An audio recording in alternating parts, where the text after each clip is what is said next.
Today's 2-minute tech tip is on how to set the default for files, the default program for files. Okay, so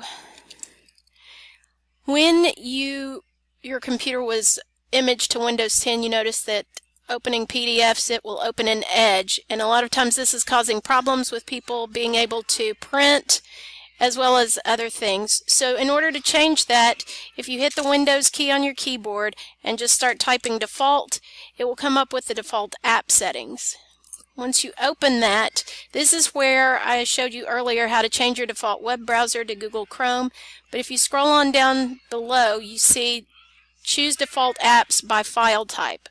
When you click on that, it takes a while to open, but eventually you'll come up with a long list of file types on the left and programs that open them on the right.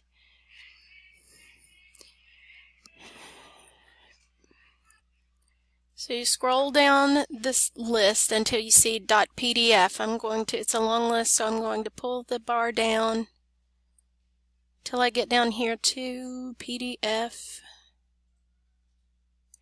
And notice PDF has Microsoft Edge right here. If I click on that, I can go up here and choose Adobe Acrobat Reader as my default, and that's all I have to do.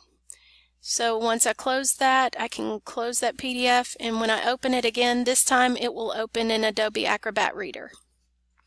Hope you find this useful.